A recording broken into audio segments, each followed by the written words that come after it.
Hello there, and welcome to a very special episode of Saved by Old Times. This is a musical discussion podcast where we are taking an unauthorized and very unofficial look into the discography of the band Deerhunter. Today, we will be diving into the Fluorescent Grey EP and some other fun goodies. It is the episode that no one asked for and Dave never signed up to do. It's Beerhunter number 1. I don't know about that. I kind of envision this sort of like a scenic tour. And maybe you're just like the edgy tour guide that decided to go off the beaten path and show everyone the cool ins and outs. I like that. I think everything that's going on. Yeah, it's like you're on a tour and like the guide is really vibing with the group and they're like, you know what? I don't always take everyone, but if we go this way, there's a really cool lookout. Yeah, management is super pissed with you, but because because you take too long to get back, but all the groups give so like glowing reviews. Exactly. Yeah, there's some liability issues, but it's worth it. So what are we doing today? We're doing Fluorescent Grey. Yes. So normally I do a little bit of history, give you a little bit of background as to what was going on for the context of how they recorded this. This one, I got about 2 sentences for you, so Get ready. This EP was recorded at the same place they recorded Turn It Up and Cryptograms with the same engineer, and it existed because they were waiting for Nicholas Verhees to mix Cryptograms, and they were sitting around going, what should we do next? And so they just decided to record an EP and just keep going. Like, I got all these songs in my back pocket. Exactly. And 2 things I love about that. One is Nicholas Verhees ended up mixing this EP as well, so they just gave him more stuff to do. But also, I love the bounce back work ethic of the fact that Cryptograms was such a difficult album for them to record. Yeah. And then as soon as they're done, they're like, awesome, let's do it again. They just get right back on that horse. So I love that from them. It also does... I guess we'll get into it, but it also does seem sort of like an addendum. Yeah, if you would, to Cryptograms. It has that sort of same vibe as the second half. It has sort of that same energy, and even like some of the songs have like the same themes. So yes, yeah, it's pretty interesting.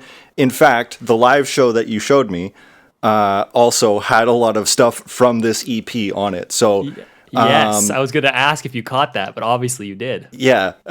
So it does seem sort of like a supplemental album, but it's also like really good on its own. Like it's a solid 16 minutes of music. Yeah.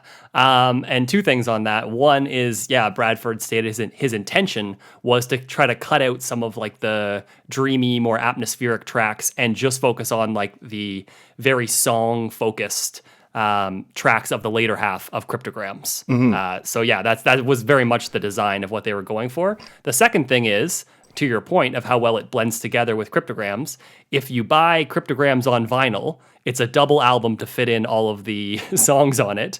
And on the second disc, the latter half is just the Fluorescent Grey EP to fill it out. Bonus. Yeah, exactly. So it really just kind of all runs together.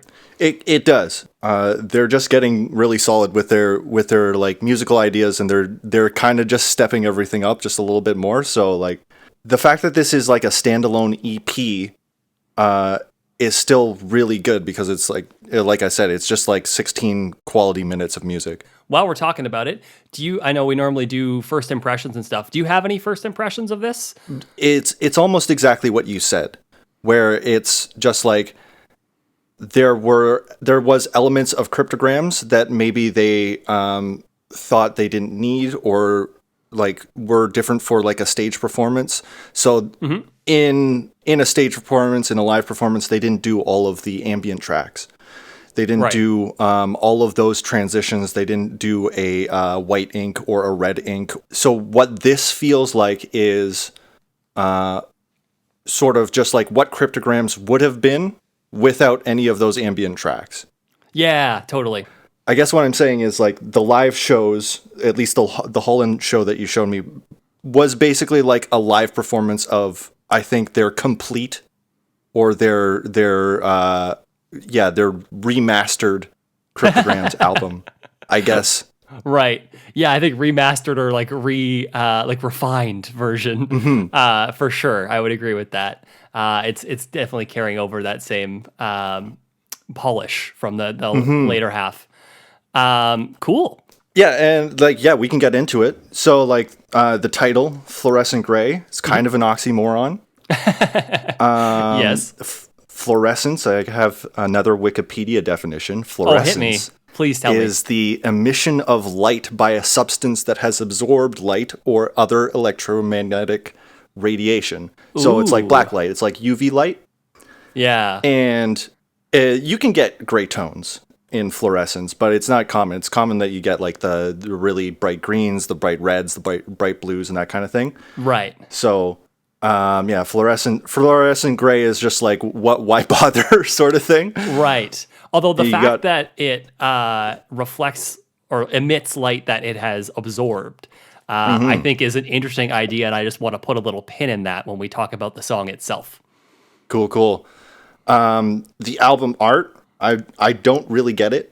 I don't know what's going on here. We have a shot of a patio chair, a porch chair. Yes. And overlapped in front of it is like a negative portrait of someone's face. I don't really know whose face it is. It's sort of done in sort of like a dot stylized digital Yes.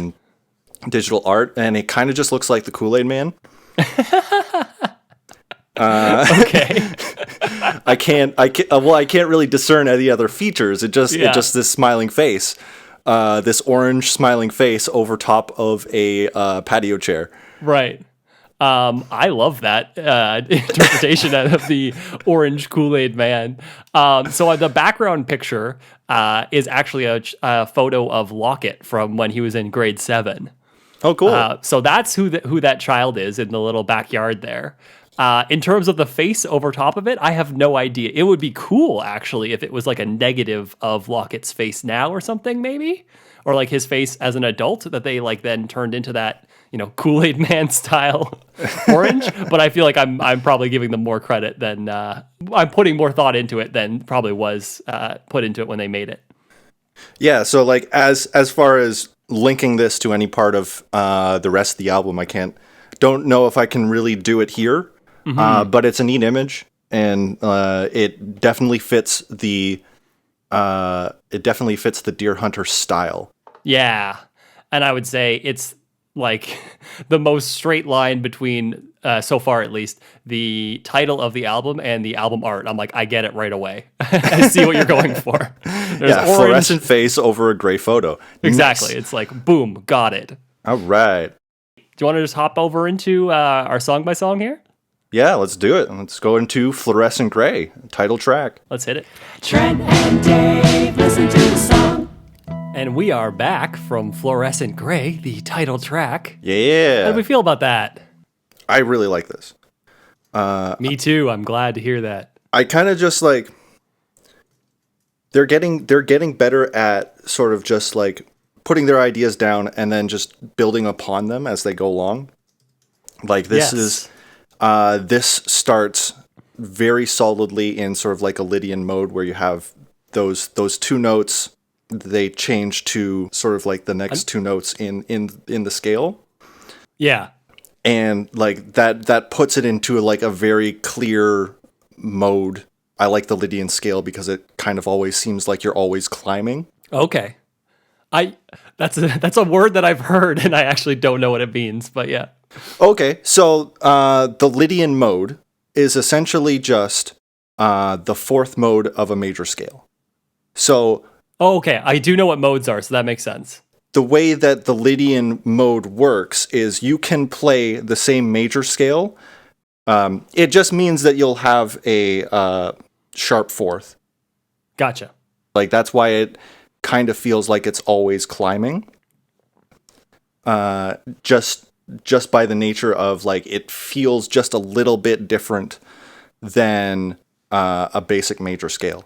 Gotcha. Yeah, that makes sense. Yeah, and this is like it's kind of just why I like the mood of these notes in the beginning where they're just building that atmosphere. Yeah. And then they just kind of constantly push it. So they start with the piano. Yes. And then they kind of start with the drums as well. The drums are just like floor toms. Yeah. And it's not like a driving beat. It's not anything like that. It's more orchestral sort of. Yeah. And it's more moving. Like it's trying to move forward.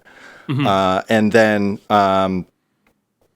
the bass comes in, and the bass actually has a few notes that are outside of the key, and I'll probably get to that too.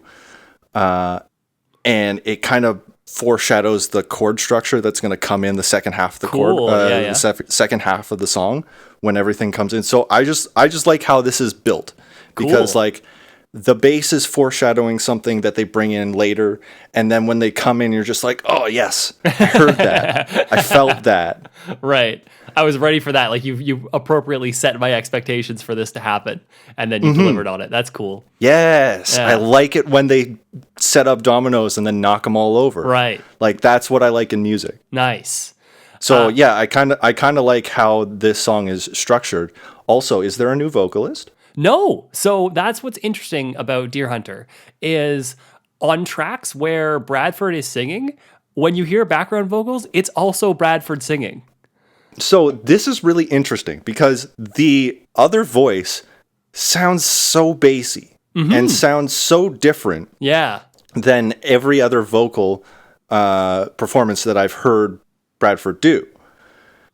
Yes. And that's really cool because this vocal tone is like incredibly contrasting to his other tone that he uses, even when he's lined up with his own voice. I guess it sounds like two different voices. Yeah, just messed up. Yeah, because they're singing the same note in the same octave, and they sound like two different people. Yeah, he does a really good job of creating a completely different, like, timbre, to use a fancy music word, a different timbre for his voice.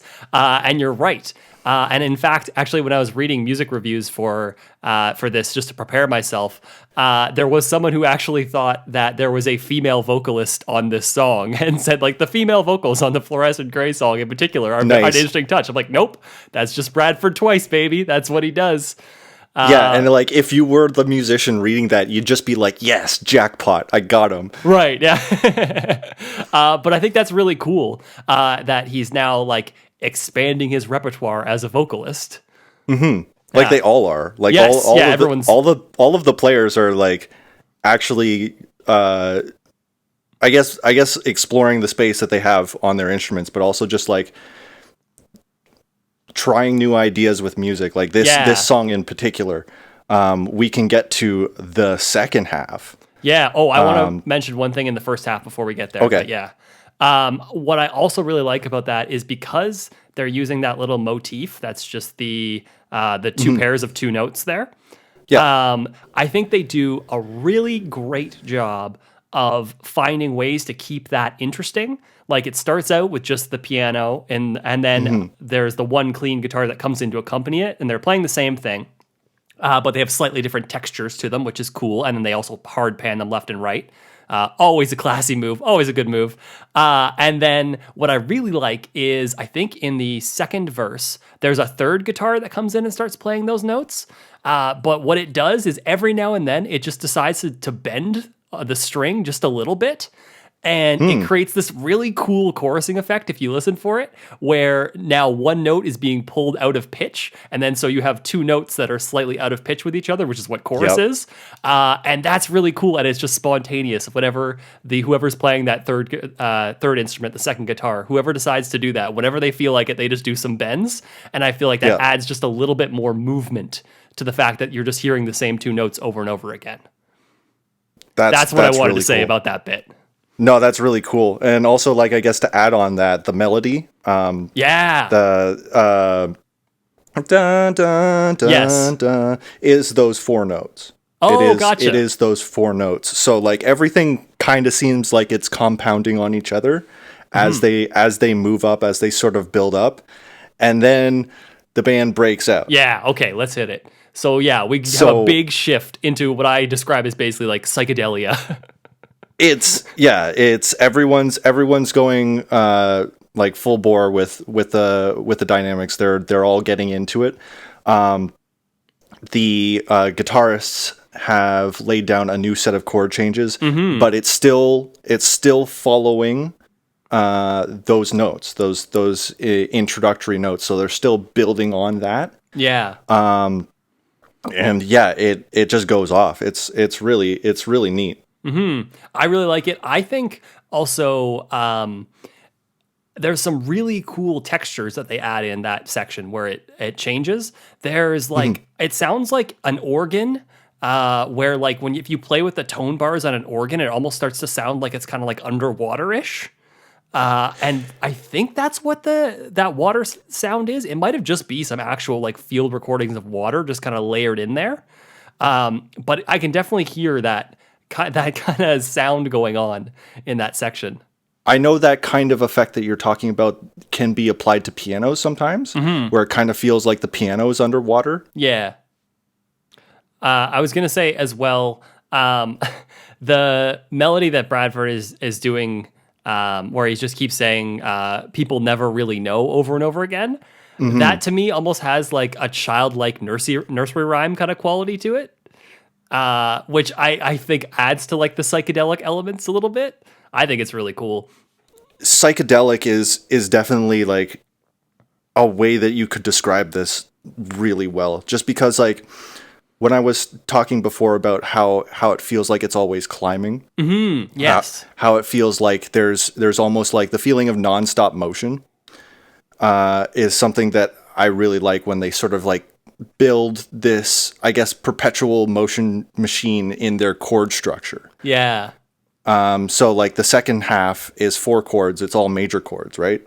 It's a B major, then it goes to the F sharp major triad, and then an A major triad, which is the only one that's out of the key, and then a C sharp major triad. Right. And so like the A is the only one that doesn't really fit, but the cool thing about all of these chords is they all have something in common. So like the B major triad, the 5th of that is the F sharp. Oh, okay. So then they just move to the F sharp major triad. The A doesn't share anything in common with, like it's not one of the tones of the F sharp, but the 3rd of an A major triad is the 5th of an F sharp major triad. Okay. So they're all kind of connected and they're all kind of moving, and it creates this feeling of like it almost creates this feeling of like a perpetual motion machine. Cool. And I really like that because they keep just pushing it forward all the way through to the end of the song. Yeah. And I like the fact that they keep saying like patiently going over and over and over. Yeah.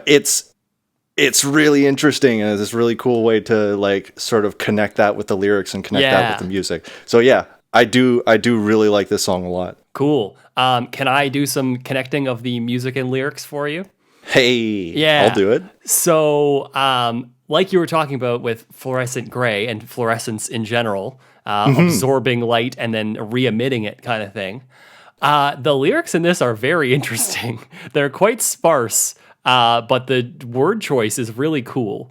But basically, I got a lot of his flesh will decay. Yes, and then it will be fluorescent gray. Right. But to me, the pivotal line is in like the second verse bit when he finally changes to after the patiently and the I called out bits, when he goes over to the why do I dream so often of his body when his body will decay. And to me, that like wraps up the whole little thesis of the song. Because I think it's really cool that, first of all, I absolutely think this is an example of the like spontaneous lyrics that he does when he's working on songs, because these all feel like fragments that are related to an idea, but they don't necessarily on a page flow together in a way that makes sense unless you think about it. Yeah, and generally a lot of this band's like it feels improvised. Yes, but when he talks about that, where he's like, "Why do I dream so often of his body when his body will decay?"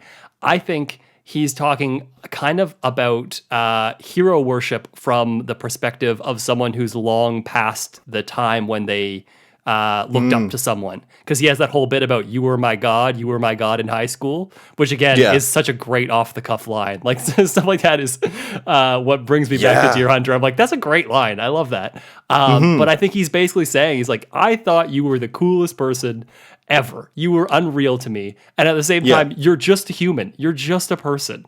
And so the whole idea that he just like awakes in the middle of the night and kind of has this like epiphany kind of thing. And I think it's really cool as well. That like, obviously he had a, you know, how like dreams don't often make sense. Like you, in a dream, the logic is airtight, and then you wake up and then like you start to unravel it. And you're like, none of this has any connection to anything. This doesn't make any sense. But I bought it when I was in the dream. I feel like that's kind of what happens. Like, especially because it starts out so quietly. Like if you ever like wake up in the middle of the night, it's very quiet. And sometimes a lot of the like feelings and emotions from a dream kind of carry over for a little bit, and you're kind of like processing them while you're like semi-awake, and then they kind of like dissipate. I don't know, at least that's my experience. Or maybe the things that like, you felt were real, but you are now realizing that none of it was actually real. Yeah, and as you begin to process it, you sort of contextualize it and create that epiphany. Right, and so I think that's what's going on here. Is it's like the processing and contextualizing of a dream. Nice. I think it's really cool, and I think it's one of the more unique topics for a song I think I know of. And yeah, I think it's incredibly well executed in the ways that we were talking about the music. Carrying that idea. I think it's really cool. It just has a really good idea with the song, and like you were saying, like the lyrics are kind of a little bit dark, a little bit ethereal. Yes. Pushing that, and like all of the songs, and I'll get to this like later as well, because all of Deerhunter's songs have this little bit of like uneasiness, this little bit of like strange feeling. Like it was very present in Turn It Up. Yeah. And they've sort of like taken that idea and changed it and just like sprinkled it into their songs like everywhere. Like there's a little bit of uneasiness in every single one of their songs. So I get that a lot here. Yeah, no, it's really cool. It's one of the highlights for me on this EP. You want to jump over to Dr. Glass? Let's see what's up with Dr. Glass. I booked an appointment. Trent and Dave, listen to the song. All right, the doctor is in. Yeah. I had to get one of my own puns in there. I'm sorry. Let's talk about mellow, upbeat songs that have crazy lyrics. I'm sensing a theme. This is what I was talking about in the last song, where like there's this little bit of uneasiness sprinkled into this song, but there's a lot more here. Yeah. So the original like instrument that they start building off of in this song is this. I don't know what it is. I think it's a keyboard, but it sounds like a tape sample. Yeah. So I have a theory on this. It's either they sampled, I think probably Bradford, or someone singing a note, and then they just like pitch that around the same way you would use a sample, or it's a mellotron, which is built out of tape loops. But either way, because those notes that they're playing sound like someone saying ooze. I think like go ahead. The first thing they open on is that like really big warble, like the and that's what gives me the impression that it's a tape sample, and like if you like listen to it closely, like it'll warble a little bit as they're held, as they're sustained, and it goes forever. Like it never drops down in level. So it's a really interesting tone, and they just keep doing that over like a very mellow jam. Yeah, like it's super mellow. There's no drums. It's like the tambourine, and the couple of the members are clapping along. Yeah, or I think it might even be a clap sample, because it's so like everything about this groove feels so mechanical. It reminds me a lot of Heatherwood in that way, where it feels like this backing track has been constructed out of a bunch of separate elements, and then it all kind of gets stitched together. Yeah, and it's like very nice, pleasant sounding tones while they're talking about a menagerie of mediocre people and all the problems that they're causing to the world. Right, yeah. Yes, I believe the term that Bradford used when he was describing the song was existential dread on a global scale. So, yeah, for sure. Yeah, like, so for me, this band has been so much about dissonance. They've found ways to make a lot of things clash. And there's always something that in every song that sits out of place. So it could be like some voice lines are like not necessarily perfect. Some note choices could be out of sync. Like this one, there's probably a note on the keyboard that goes like against the chord changes. And that is like part of the charm and part of, I guess this band is never really afraid of hitting a wrong note. No, absolutely not. And it's almost as if like the mistakes are the unexplored territory that they are exploring. Right. Right. And like it's really neat. Like there's a term that makes you sound like a jackass when you say it. It's called ludonarrative dissonance. Oh, okay. What does that mean? It's basically just means like the clashing of two separate narratives in a medium. Okay. So like the idea that the lyrics in this song are like very melancholy, very like dour, and the music is not. Right. So that is a clashing. Those are clashing narratives. Gotcha. Okay. And like this is a band that is taking that idea, taking that concept, and instead of like marking that as a mark against them, they're using that as a positive. Yeah. And it's great. It's cool. Yeah, I would say they're almost building an identity out of that. Like the positive sounding songs have a bit of like this uneasiness, and the negative sounding songs have like positive lyrics or like right. So or are about turtles. Yeah. Yeah, I watched that video, by the way. Oh, did you? Yeah. It's exactly what I described, right? It's exactly what I was not prepared for it.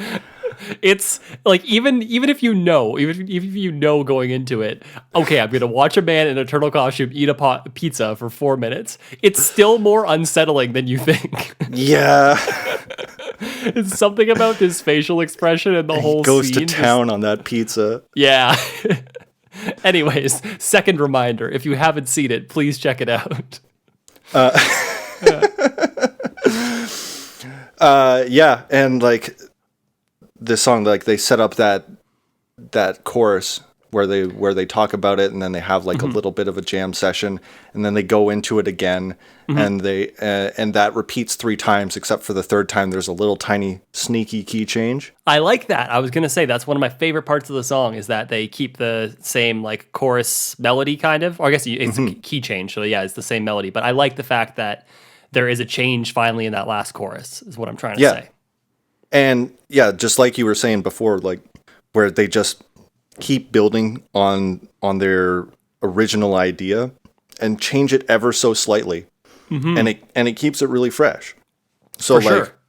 they knew that like repeating it a third time was going to probably stale what they were talking about. So it's very sneaky, very subtle, but they changed the entire key of the song, and it almost feels like the song hasn't changed at all, but it has.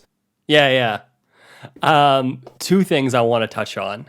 One, speaking of sneaky little moves, as someone who plays guitar, there's a sneaky little guitar move in this that I really like, which is during the verses, after Bradford sings a line, there's like a little bit of space in between before the next line starts. And someone, I don't know who, is doing a really sweet thing where they take their pick and they either pick the strings behind the bridge or up at the nut. But basically the notes that are not, you can't even fret them.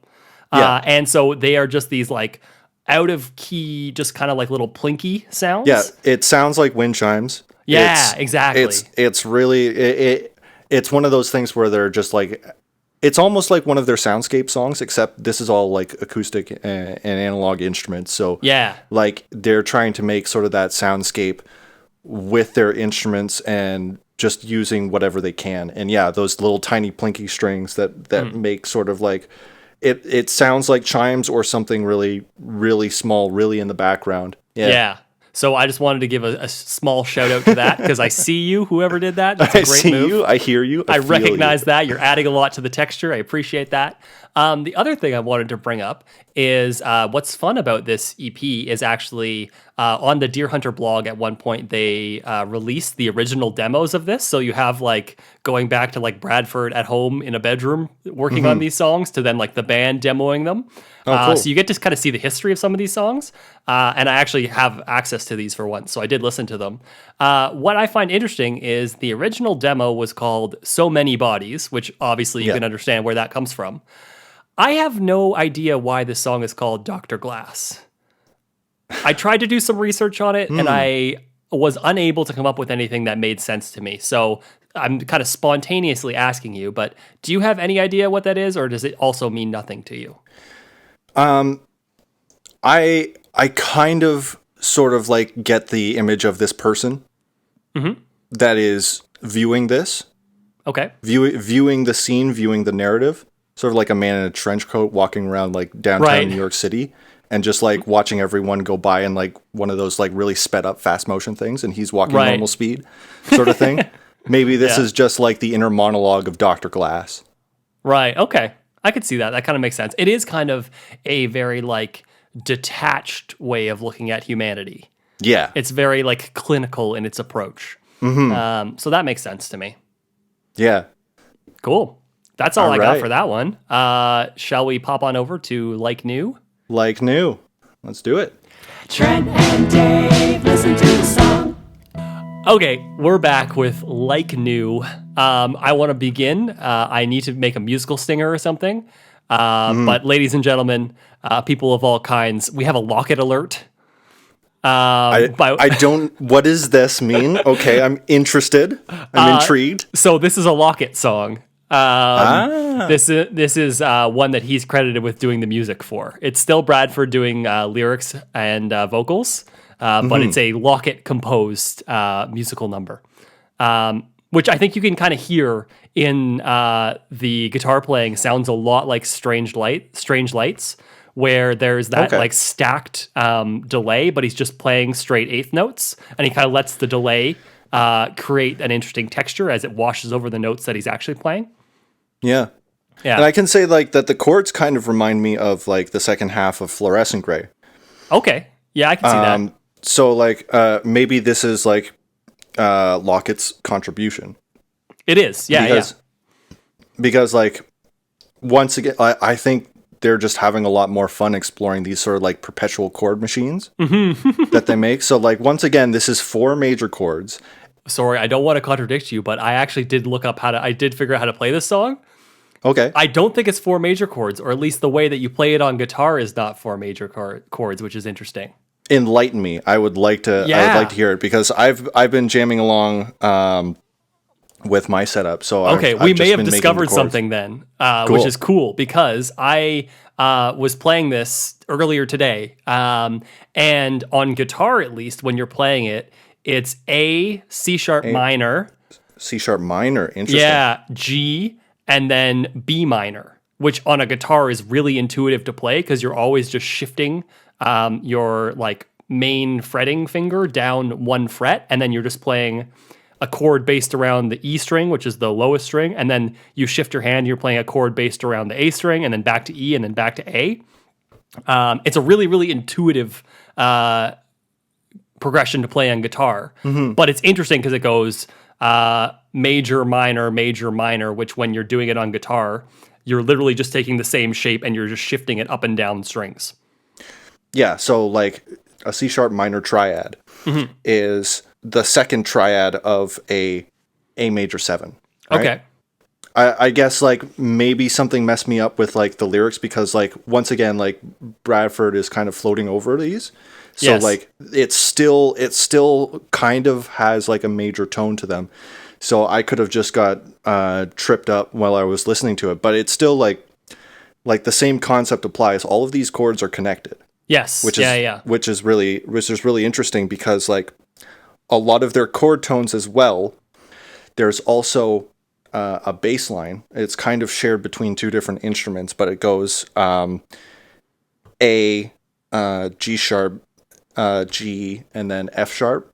Right. Yeah. Just It chromatic. sort of descends. Yeah. Well, all of those notes are chord tones of the 4 chords. Right. And when So, you're when you're playing it on guitar, you're leaving those notes in. That makes sense.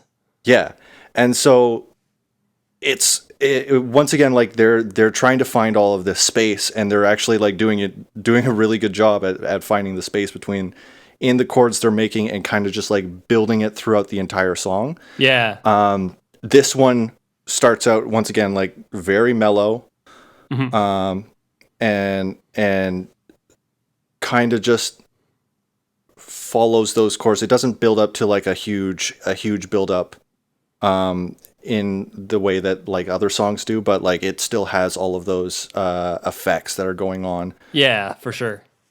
And I feel like because it's as a shorter song, it maybe doesn't need that necessarily. Like it's fine as its own little. I think it's only like just over 2 minutes ish.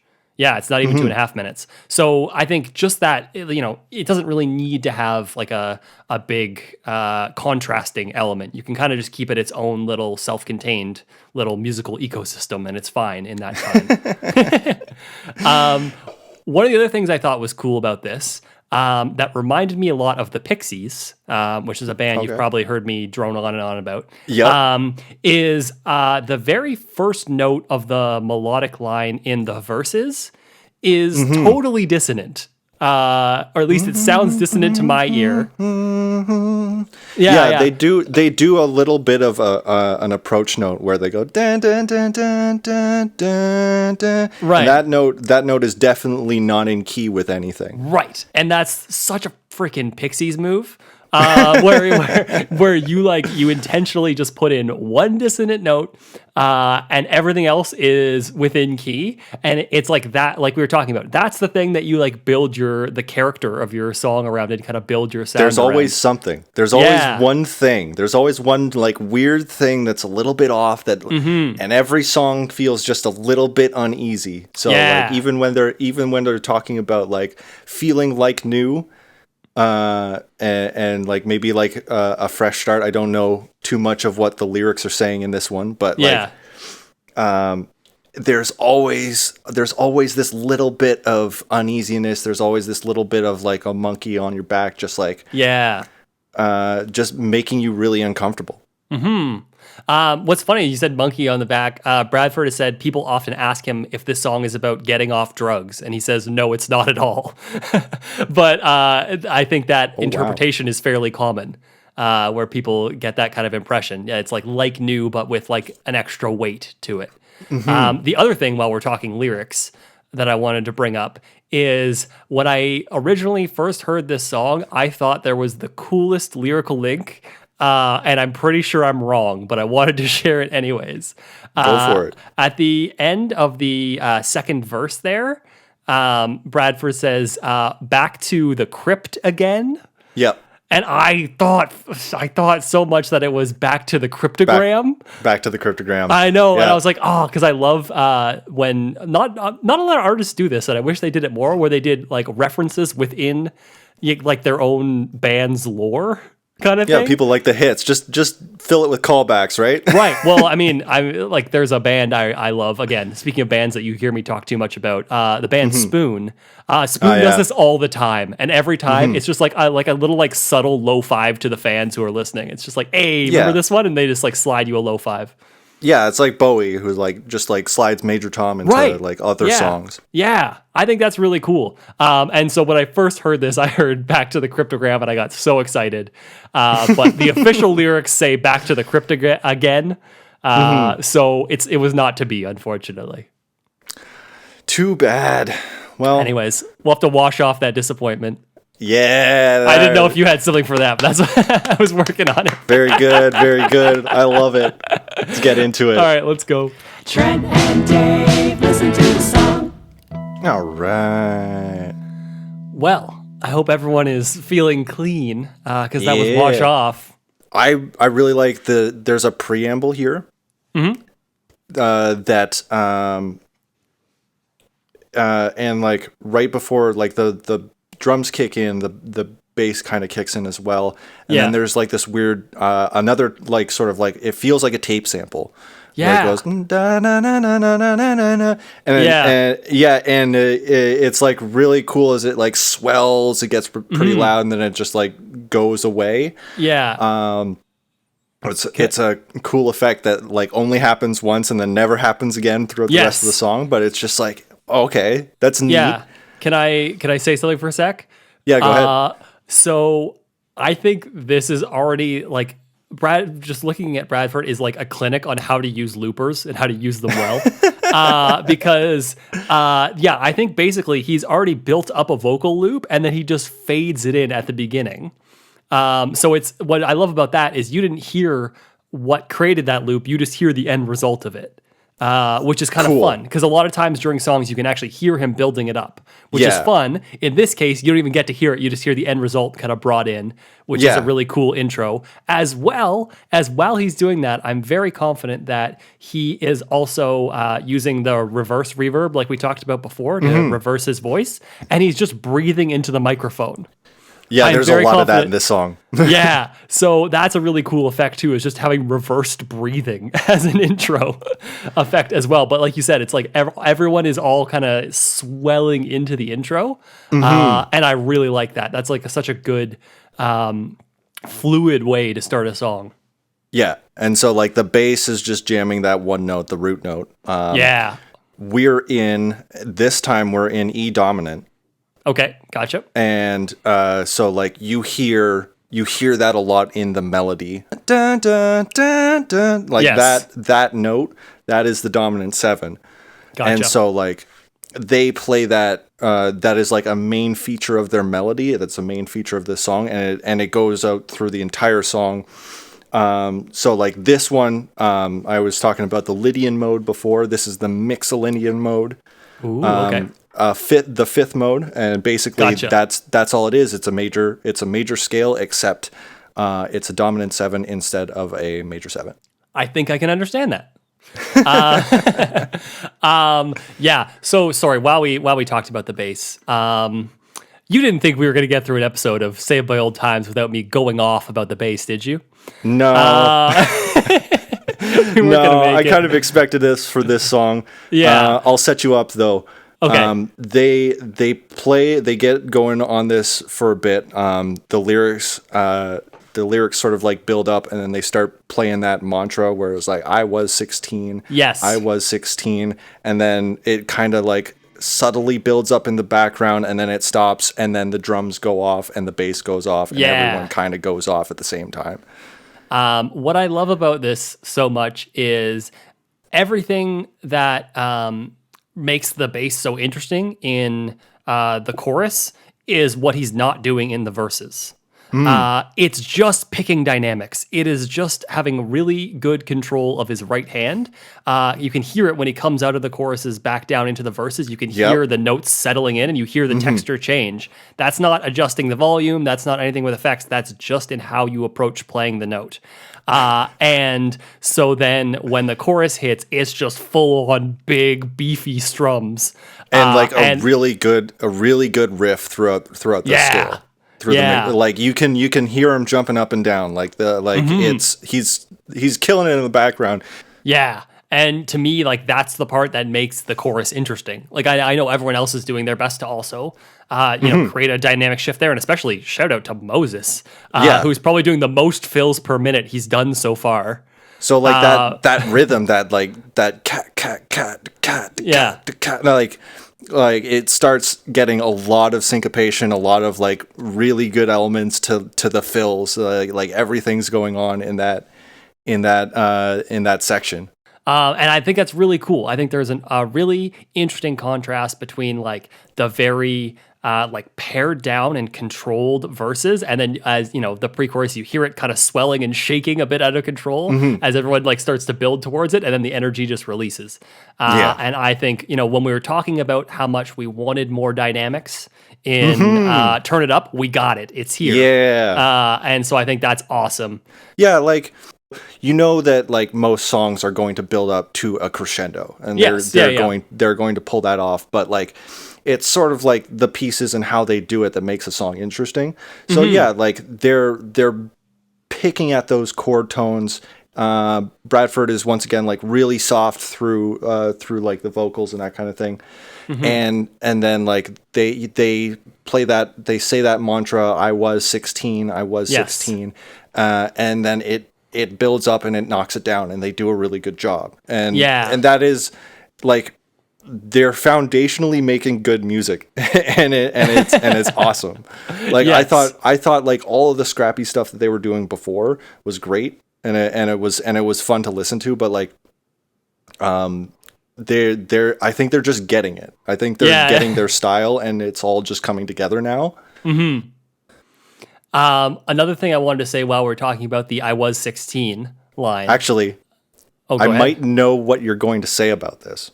Go ahead. Continue. So maybe I can head you off. Okay, go ahead. Because this was very reminiscent of Hazel Street. Yes. So I'm wondering if the lyrics were sort of like the same way in Hazel Street, where it was like this alternate universe where he was a normal kid, a 16-year-old in the back of his high school getting loaded on drugs. Right. So you would think that. What I think is really fun about this song, as a contrast to Hazel Street, he's talked about the inspiration for this song, and the inspiration for this song is actually his real life experience. So I was 16 in Hazel Street is like his idealized version of who, he wished he could be at times. And then this one is what he's actually experiencing.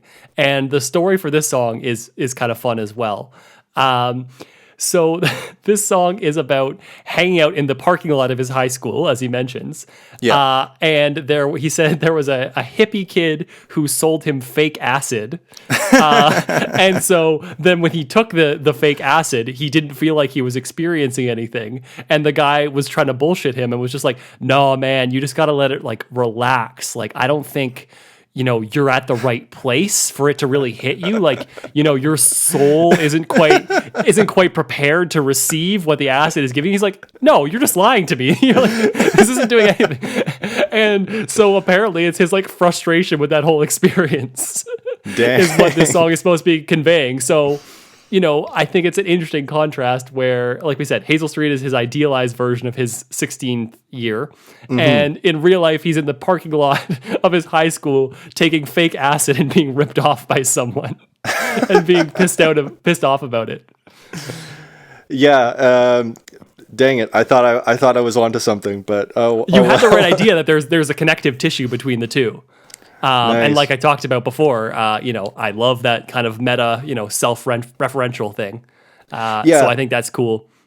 And like you get a lot of those things like you were talking about before, that sort of like that hissing, like sharp inhale that you get from like him breathing into the microphone and then reversing it. Sort of has like he'll do that during the low points, like after the breakdown. Yes. So it kind of feels like he's taking a big toke.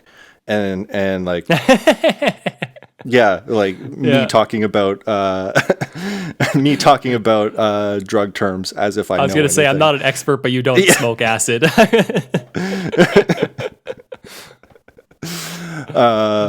But yeah, it just sort of has that vibe. Yes. No, I know what you mean.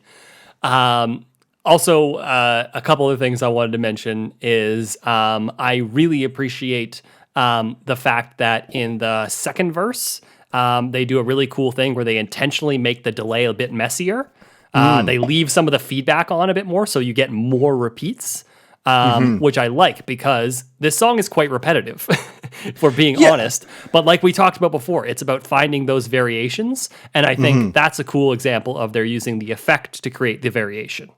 And this was the song that they did live in Holland. They did this one before Hazel Street. Yep. And obviously the videographer is just going off during this song. Quick cuts, quick cuts, wavy lines, like zoom ins on the guitar. Yeah, like they blew their budget on this song. The videographer is going off on this song, but they have like this weird thing, like where at least in that performance, Bradford is on the ground and Lockett's also on the ground, and they're really like fiddling with, like, Bradford's fiddling with the microphone into the tambourine that he's using, and Lockett's also fiddling with his array of pedals. Yes. And so like each like instrumental chorus and each like low point, they're changing things, and they're making things sound, they're making the tone profile sound different. Yes. Yeah. So I really appreciate that. I think that does a lot, again, like we were talking about, to add variation, to make things interesting and keep the ideas fresh as they keep that perpetual motion machine you were talking about. The perpetual before. motion machine. Like it's very clear in this one because it is just one static chord. Yes. It's one note during the verses. Mm-hmm. Yeah. And it's more or less like where you can find your dynamics. Like, yeah, they're playing one chord, but they're doing so much more in other areas of the song, areas of music, that like you have room to explore, like you were saying, picking quality. Yeah. Like, that's not something that like people necessarily think about when they think about like musical narrative, but it counts. Like the way that you approach how you're playing your instrument, the way that you approach what your tones are and how they change throughout the song is super important. And it happens here, and it's great. It's really cool. And then my very last thing I wanted to say on this, interrupt me if you have something you want to say. Go for it. But what I really like about this as the final song, and especially the final stretch of this song, is they add in a piano that starts playing a variation of that main melody, and it ties such a nice little bow, like a nice little closed loop on the entire EP, because it starts with the little piano bit in Fluorescent Grey, and then it closes on a solo piano again. Also, just jamming on that chord. Just totally, yeah.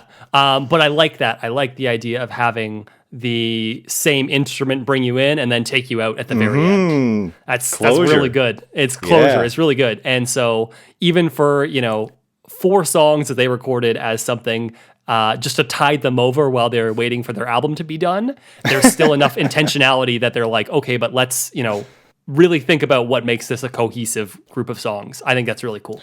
Yeah. So like, as a cohesive group of songs, this EP is sweet. Like, there's no like, all of the songs are like dynamically different. Like, there's different tempos. Like Dr. Glass is like a slow jam, and Fluorescent Grey is like a very like melancholic approach, and then Wash Off is just a banger at the end. Just like it's the way that like this band approaches this stuff. So like, yeah, this is a really solid group of 4 songs. It's a really solid, like I said in the beginning, like a solid 16 minutes of music. Yeah. So while we're talking about the totality of these songs, I had a question for you I wanted to bring up. Go for it. So Bradford said when talking about this in retrospect that he felt that any of these songs could have been a single. And that's what he liked about it. He felt like they wrote 4 singles and then put them together. Do you agree that all of these songs could have been singles? Or if you had to pick one to be their single, let's say Cryptograms has come out and then this is going to come out afterwards, could you pick a song that you think would be a good single? Or do you agree with that statement? As a single would go, I would say the best one for like a radio single would probably be Fluorescent Grey. Okay. Even though that's not my favorite one. Right. Ooh, okay, because I do want to transition to that. But interesting. Okay, I would agree with that as well. I think that's one of my 2 choices I put for a single. My only thing that made me concerned was that because that second section goes on for a long time, I wondered if maybe that would not work as a single. But I do like that if you heard cryptograms, and especially depending on what parts of cryptograms you heard, you could have Right. very different impressions of the band. But then you would hear Fluorescent Grey and you'd be like, oh, this is cool. This is like a strange pop song that kind of keeps building in on itself over and over again. I think it just has a lot of motion. I think it has I think it plays a lot on itself, and it has like really good dynamics. And I kind of just like the way it starts and sort of the way they build off each other, and like the tone qualities of the vocalist, and like the piano in the beginning. I think it's just like a very dynamic song.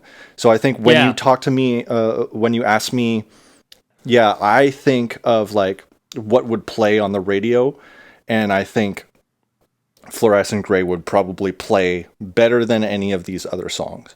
Just because like radio just loves dynamic music, and they love like getting in, getting out sort of thing.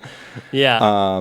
And I think Fluorescent Grey has like probably the most dynamics out of all of the songs.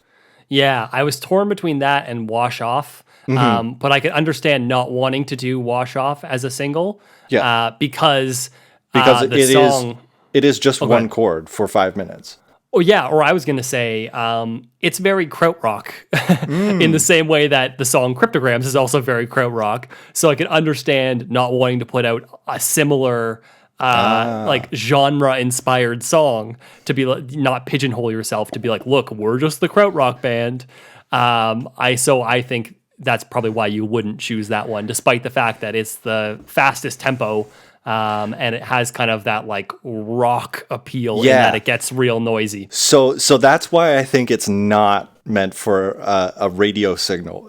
I would agree with that. I keep saying right. signal, but it's not meant for a radio single, just because like this is the song that you show to your friends. Is just like no, this is like if they're like turned off by the one song that they keep hearing over and over. No, this is actually what they're really like. This is the real shit sort of thing. Right. And so like, you get to show them like the hard breakdowns, like the really fast tempo music.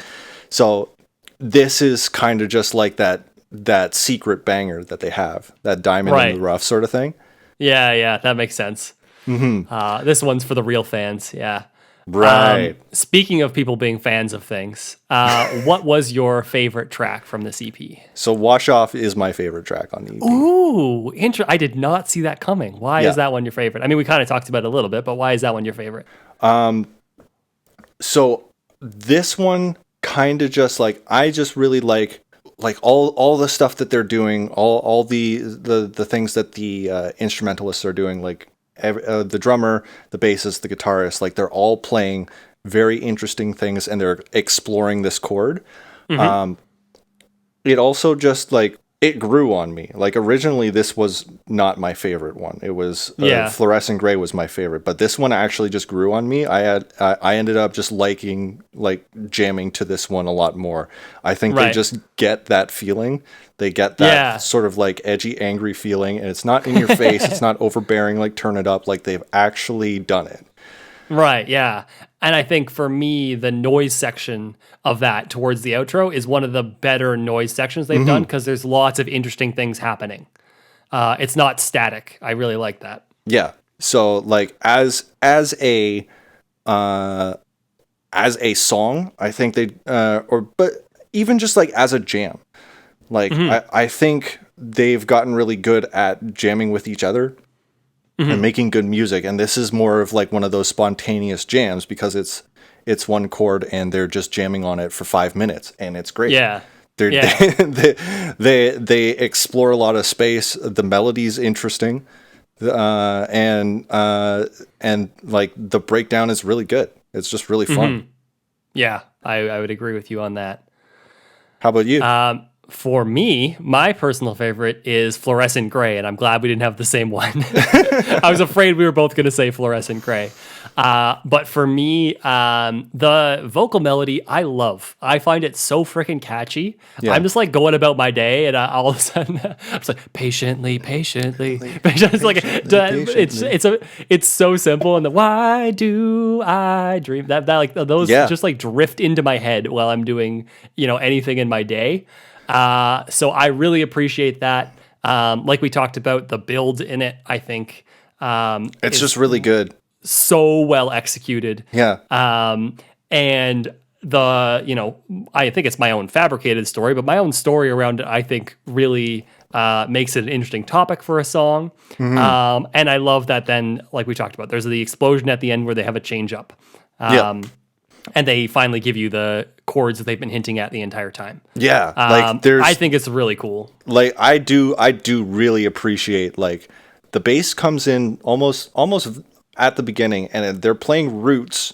They're playing the roots of the chord changes that would come in the second half, but Bradford and like everybody else ignores it completely. Right. So it's this interesting little foreshadowing, and it's one of those things where like this band does really well. It's just like, oh, that's weird. Why is he doing that? Yeah. That must be a mistake. No, it's not a mistake. It's We part are doing of the this on band's purpose. It's part of the band's charm. Yeah. And like, I think I get it. I think this is sort of the EP that got me on board. I think I'm on board. Good, because we've got a lot left. So. It would be really unfortunate if you were not feeling it right now. No, like I was enjoying listening to all the music, but like I'm really digging this band. Sick. That's so good for me to hear, because we got a lot left. So. What was your least favorite? Probably like New. It was okay. Probably just like, it seemed like this was, and like, not to say anything negative about Locket, like it's just like probably not as developed as all of the other songs. I think the other songs are just more developed, and they have more changes and more motion to them. So, like, the only thing that I really don't like about like New is that it's that, like, it does its thing. It does its verse chorus 2 times, and then it leaves, and there's not much impact to the song. Right. I would agree, and I think impact is the right word to pick out there, because it's also, like New is also my least favorite. And I think for me, it's the mixing. I think the choruses don't really pop as much as I'd like them to. Yeah. To me, the dynamics of the song feel very static, and I don't think it's the fault of the band, because I hear...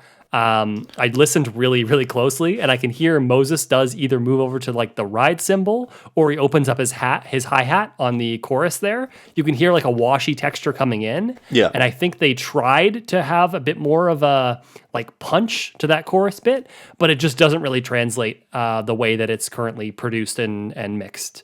Yeah. So it's fine. And it's only like I said, just over 2 minutes kind of thing. So it's not particularly offensive or anything to me, to my taste. No, it's but it just doesn't do like, enough. I want more from it. Yeah, like when we do these like best or worst things, it's not necessarily like we're saying that like our least favorite song on the track is like utter dog water sort of thing. Yeah. Like a dog's breakfast, if you will. Yeah. Yeah, it's not like these are bad. It's just that they're our least favorite. So like they might be a 6 out of 10 instead of a 9 out of 10, but they're still good. Yeah. Like, like it's not like they're awful songs. It's just they're not our favorite in our mind. So like, like there's some good ideas on the songs. I like the chord changes. And I kind of just like how it ramps up at the beginning. Like all of the effects, like the effects they're choosing are much more subtle.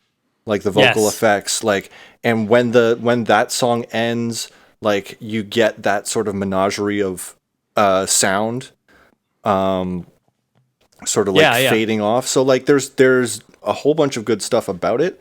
Yeah, it's just not my favorite. You kind of alluded to this before, but I'll ask the question just in case you have anything more you want to expand on. All right. But I did want to ask, because now it's a short episode, so we got some more time to fill here.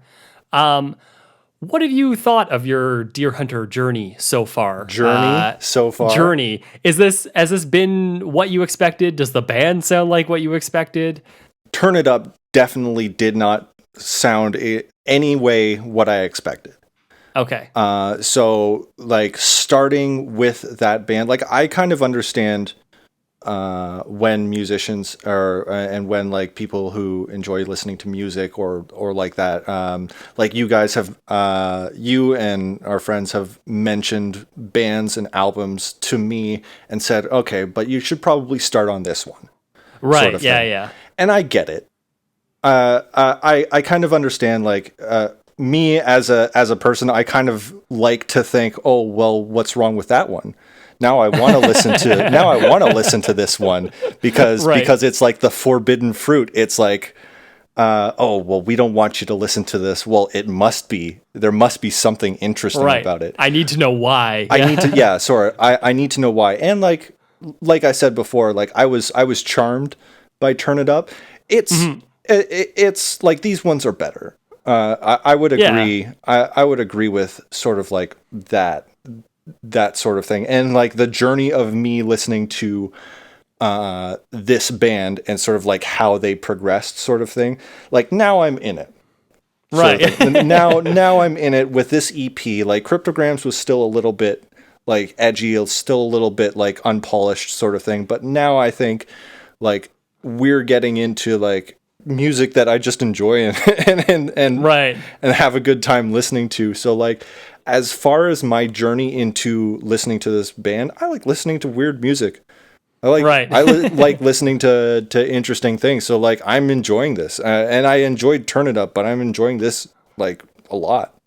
Nice. Okay, glad to hear that. And yes, if you're enjoying the more, the more polished elements, and kind of like the refining of the sound like we've been talking about, then I'm excited for us to do Microcastle, which is next. But I have one more surprise for you before we go. All right. Okay. So I'm a person who listens to quite a number of podcasts. I really enjoy the medium. All right. And one podcast I listen to in particular does a thing where at the very end of episodes, they do little game shows where one person makes a little game show for the other people on it. And because this is... like I said, this is a fun diversion. The tour guide, really likes you guys, and so we're gonna go on the trail we don't take everyone on. I made a little game show for you. Okay. And so this game show is called For Real or Phoney. Okay. And what it is there are a mix of real indie rock band names and then rejected band names that I wrote down on my phone. So you have to decide whether or not there's 10 questions. You have to decide whether or not this is a real band name, this is a real indie rock band that exists. Okay. Or it's a rejected band name that I wrote down. No, I'm down. I'm going to get them all right. It's okay. Okay. Are you ready for the first one? Bring it on. Okay. Question 1. King Gizzard and the Lizard Wizard. Well, real or phony? I know this one. This one's the softball. Okay. So that is real. King Gizzard. That is real, correct. Yes. I'm sorry, I'll try and keep score for you as well so you can see how you did. Yes, that was my easy one to kind of like get you into it. Oh, okay. I was pretty sure you knew that one. Question 2. Tropical Fuckstorm. I feel like I kind of like have a little bit of an advantage because like if I'm going off of a list that you've made, I also can play off you a little bit. Yes. So yeah, you do have that advantage of knowing me. Yeah. I'm going to say that this is a real indie band. This is a real indie band, correct? 2 for 2 so far. I didn't know if you would get to the point where you're like, no, that's too offensive. No one would do that. But no, you were smart. You stuck with it. You were correct. That is a real band. Question 3. Earth Muffins of the Coast. Real or phony? So if I were to like put a genre to this, so yeah, they would have to be like a California band, like a surfer punk sort of thing. Mm-hmm. I'm gonna say that this is a rejected band name. That is correct. You're 3 for 3. That is a goofy idea I wrote down on my phone. Also, part of this, please feel free to roast me if you're like, that is the worst band name I've ever heard. Please feel free to... Like, there's King Gizzard and the Lizard Wizard exists. So I don't think I have really the credence to judge any kind of band name and say. Right. Okay, so question 4. Turtle Derby. For real or phony? So now I probably can't play on the real or fake ratio. I can't go into that. Turtle Derby. This is like really grunge. And I am going to say that this is also a rejected name. That is correct. You're 4 for 4 on these. I'm never going to lose. You can't make me lose. I thought it'd be a little bit trickier. You're actually demolishing this so far. All right. Question 5. Yeah, give me a hard one. Doohickey Cubicle. For real or phony? Doohickey Cubicle. All girl, pure alt rock. And this one is real. Gosh darn it, you are correct. I'll have to look at the band. Yeah. They're not all female. I think there is one woman in the band, if I remember correctly, possibly more than one. They're very post-punk though. But that is also a real band. So you are 5 for 5 so far.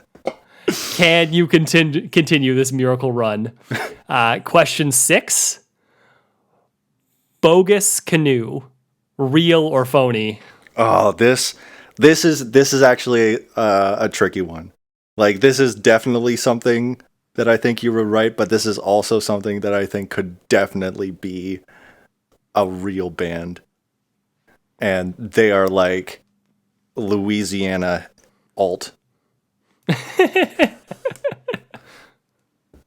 I want to say that this is a real band.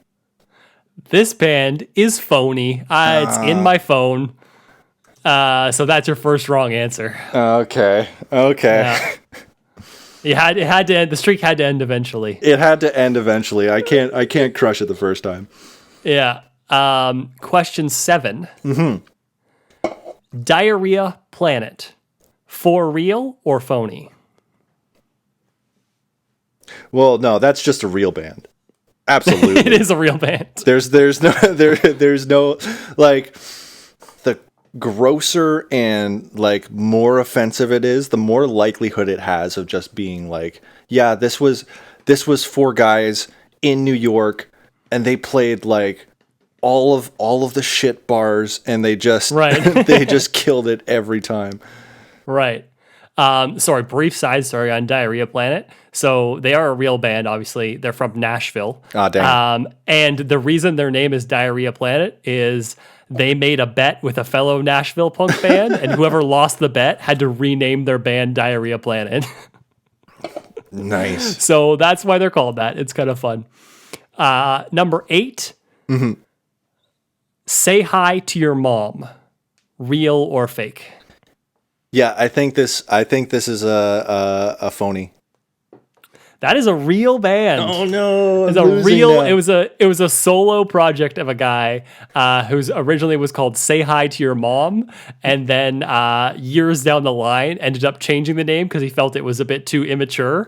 And so the band later became called, or the project, it's just one guy, was called Say Hi moving forward. I mean, that's one of those band names, like, that's one of those stories where, like, yeah, this band name was like Say Hi to Your Mom, and then like later they decided to change their band to the Pixies, or like, right, yeah. Okay, question 9, home stretch here. All right, Kim Jong-zilla, for real or phony? See, I like this name. I kind of wish this was a band, so I'm gonna go with my heart and say that this is a real band. It is a phony band, but I'm glad you like the name. Of the names on this list, it's one of my more ones that I'm more proud of. I'm really glad that you didn't roast it. Kim Jong-zilla is actually just like a sick name. I never had the courage to bring it forward in any of the projects that I was in because it just seemed too goofy. But now that I've at least heard one person like it, I'm like, all right, it's moving up the list. That's a good choice. Well, it's already taken now. I know, probably someone else will grab it, but that's okay. These were only just hanging out on my phone. They weren't doing anything. This is more fun than not sharing them. Yeah. Number 10, your final one, the difference between 6 out of 10 and 7 out of 10. All right. So 60 or 70. We're talking B or C here. Whoopi Goldberg machine. For real or phony? That's also a really good name. That's also a name that of a band that I would like to exist. So once again, I have to go with my heart and say that yes, this is a band. Well, this is why we're friends, but it is phony. God damn it. That's another one that I also wrote down. So that is 6 out of 10 is your total. So 60% you do still pass. And you at least get to get a glimpse inside my brain when I'm coming up with band names. Sick. All right. On that note, unless you have anything else you want to say. Yeah, I guess next up we're doing Microcastle, right? We're doing Microcastle, so I'm very excited for that. As the band continues to streamline their sound, and especially as Bradford kind of teases in the interviews between these two albums, start to become maybe more accessible, a little bit more pop. Explore using this fabled thing called hooks. Interesting. So it'll be fun to dive into that and see what you have to say. But yeah, until then, have a good one. Yeah, Take have a care. wonderful day. Goodbye. Bye.